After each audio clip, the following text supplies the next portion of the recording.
Hi അസ്സലാമു അലൈക്കും. ഇതൊരു കൊരട്ടപ്പത്തലിൻ്റെ റെസിപ്പി കാസർഗോട്ടെ.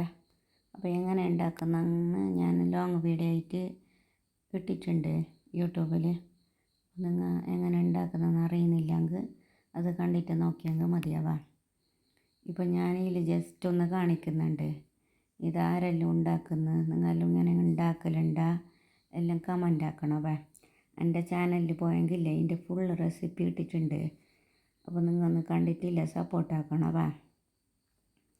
ഇത് കാസർഗോഡത്തെ സ്പെഷ്യൽ അപ്പം എല്ലാ ജില്ലയിലും ആക്കുന്ന ഉണ്ട് നിങ്ങൾക്കറിയാലോ. ഇത് ഞങ്ങളെ കാസർഗോട്ടാർ പണ്ട് മുതലേ ഉണ്ടാക്കിയിട്ട് വരുന്ന ഒരു അപ്പം കൊരട്ടിപ്പത്തൽ. അപ്പോൾ ഇതെല്ലാം നിങ്ങൾക്ക് കാണാൻ ആഗ്രഹമുണ്ടെങ്കിൽ എൻ്റെ വീഡിയോ കണ്ടാൽ മതി. മുമ്പത്തെ അപ്പത്തിൻ്റെ എല്ലാം വീഡിയോ ഞാൻ ഫുള്ള് വീഡിയോ ആയിട്ട് ലോങ് വീഡിയോ ആയിട്ട് ഇട്ടിട്ടുണ്ട്. അപ്പോൾ നിങ്ങൾ കാണാത്തവരില്ലേ ഒന്ന് കണ്ടിട്ട് സപ്പോർട്ടാക്കണവേ. നിങ്ങളെ സ്പെഷ്യൽ അപ്പം എല്ലാം എന്ത് എല്ലാ ജില്ലക്കാരും എല്ലാം കമൻ്റ് ആക്ക്. ഇതിങ്ങനെ അപ്പക്കലത്തിൽ വീട്ടിയിട്ട് ഉണ്ടാക്കുന്നത്. അപ്പക്കലത്തിൽ വീട്ടിയിട്ട് ഇത് ഒരു 20 മിനിറ്റ് എല്ലാം വേഗം വെക്കണം.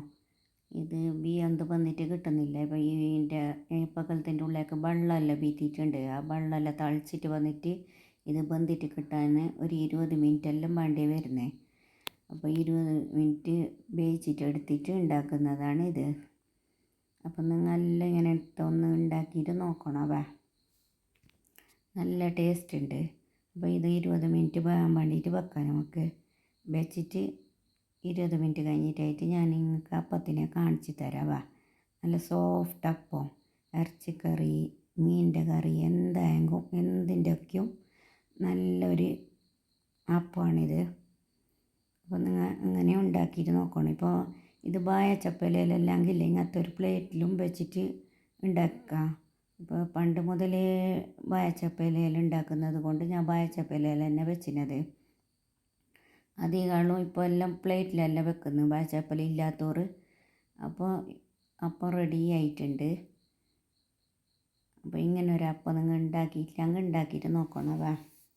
അപ്പോൾ ഇത് തണിഞ്ഞിട്ടായിട്ട് നമുക്ക് മുറിച്ചിട്ടെടുക്കാം. മുറിക്കുന്നത് എങ്ങനെ വേണമെങ്കിൽ മുറിക്കാം, സ്ക്വയർ ആക്കിയിട്ട് മുറിക്കുക, എങ്ങനെ വേണമെങ്കിൽ നമ്മൾ മുറിക്കുക. ഞാനിപ്പോൾ ഇങ്ങനെ മുറിച്ചിട്ടുള്ള ഇപ്പോൾ അപ്പം റെഡി ആയിട്ടുണ്ട്.